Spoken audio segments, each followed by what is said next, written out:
this revolution. If anything, we have already just started. So right now we have 732 people live watching. And please, I want to appeal to you, keep on sharing the link. Share the link. Let's get as many people as possible to get this news. Having clocked 770 people right now, I won't be doing justice if I keep you waiting the more. And so I'm going to go right into the broadcast, into the message right now. We have 808 people. And so I won't be doing justice if I keep you waiting. I am going to give you the message right now.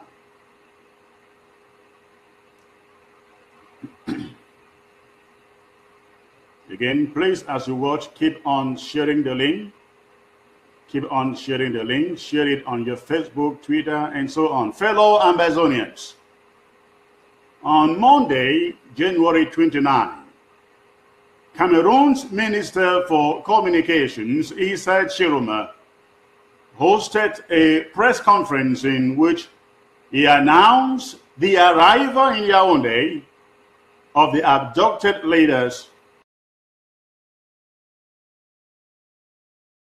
including our president, Sisiko Julius Ayoktabe. Mr. Chiroma said one thing that didn't add up. And there was another thing that he just didn't say. Mr. Chiroma said the abductees in their possession are 47 in number.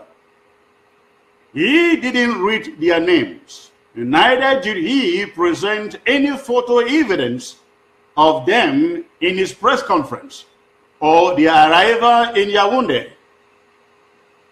And going by the numerical data that we know, 39 refugees were moved from Jalingo in Taraba State, Nigeria, on Friday night to Abuja. We were then made to understand that the 12 leaders of the southern Cameroon, including Sisiko Julius Ayoktabe, were then added to the 39, making the number to add up to 51 people. This is the total number of people we expect Yaounde to account for, but they are accounting only for 47. The question is, what happened to 4 others? Were they left in Nigeria or they are dead? Can they be accounted for? If so, what are their names or identities? We need to know it, and Cameroon and Nigeria are in the right position to give the answers.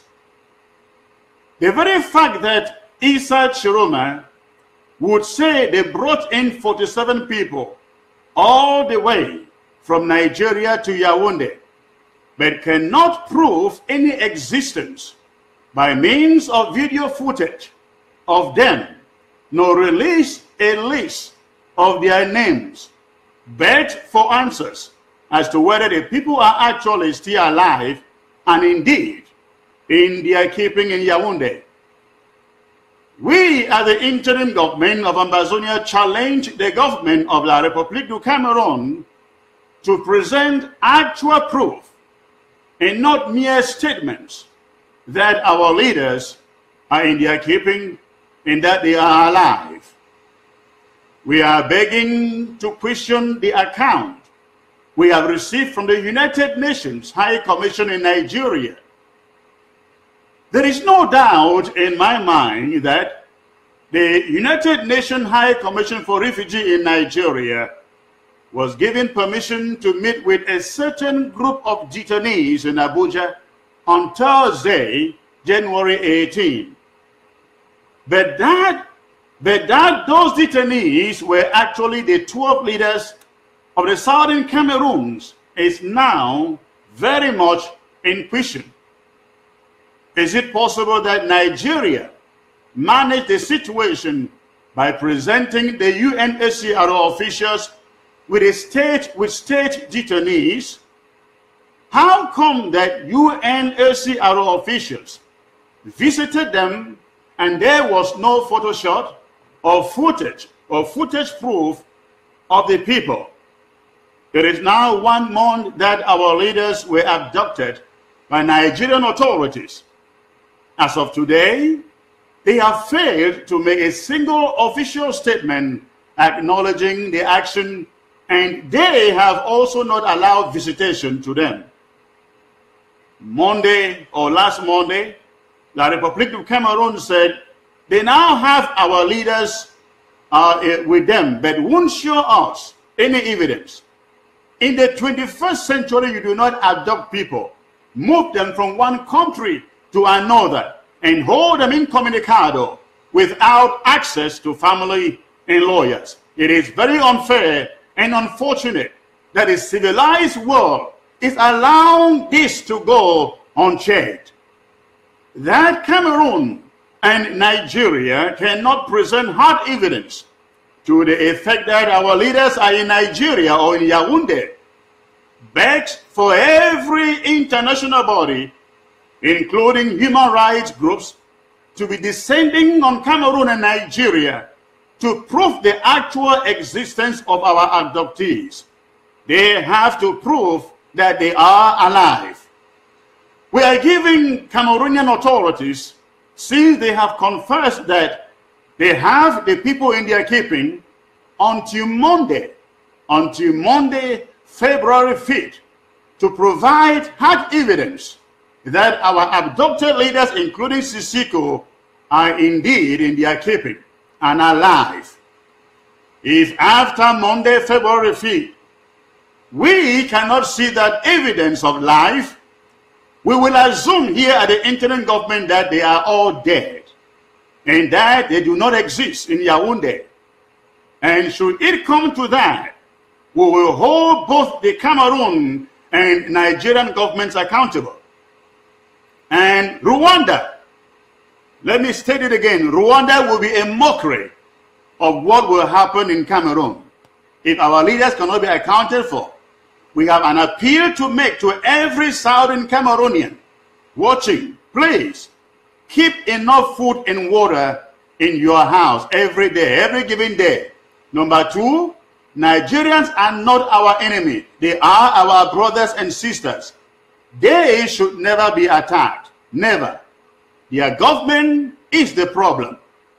Number three, watch out for traitors among you and look out for one another. We are all in this fight together. Number four, there shall be nothing like February 11 celebrations in our country, Ambazonia. Stay indoors and observe the biggest of ghost towns on February 11. And number five, we are warning the political class, especially the SDF politicians, and of course CPD and politicians in our territory. We have no relations with elections organized by La République du Cameroun in our territory. Somebody will go to hell who is found preparing for any form of elections in our territory. And lastly, we are calling on the churches to please put this struggle, put this revolution in prayer. We are at the point of no return, and many things are rough through prayers. Pastors, please call for fasting in your communities, wherever you may be. Pray that God in his grace and mercy will speed up this revolution and bring it to an expected end. The interim government is working hard to make sure the revolution stays its course. Some important announcements will be coming in the days ahead. And lastly, we encourage everybody, every one of us, every Southern Cameroonian, not to depend on rumors, on speculations, and on innuendos coming out from the social media as gospel truth. There are speculations and theories circulating on social media, and some of them even mentioning me or my name, that our leaders are still in Nigeria. We at the interim government cannot confirm that information. We believe it isn't true. Our sources, lawyers, and the United Nations officials in Nigeria have confirmed that our leaders are not in Nigeria. Unless proven otherwise, we have no reason whatsoever not to believe them. Besides, Yaounde has said they have them. That's all we know, and we want Yaounde to prove it. Remain steadfast in the struggle. Refuse to give in to fear. This crisis will certainly birth something good for this revolution, and we cannot be seen to want to chicken out at this moment. We will live free or die. Thanks for listening today. I am Chris Ann. Again, thanks for watching. And please, I hope that this information brings some rest to some rumors going on that our leaders are in Nigeria. Again, we cannot confirm that information that our leaders are in Nigeria. What we know for sure is that La République du Cameroon has claimed they are in their custody.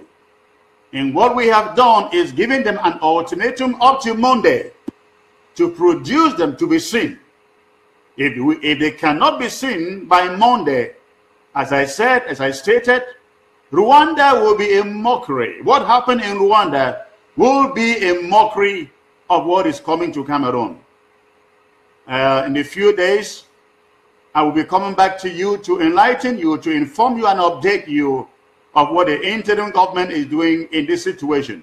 Announcements are coming up. Please do not torment yourself with emotions and sentiments. The interim government is fully in control. The interim government is working, and we shall be making some announcements in the days ahead. Thanks for watching.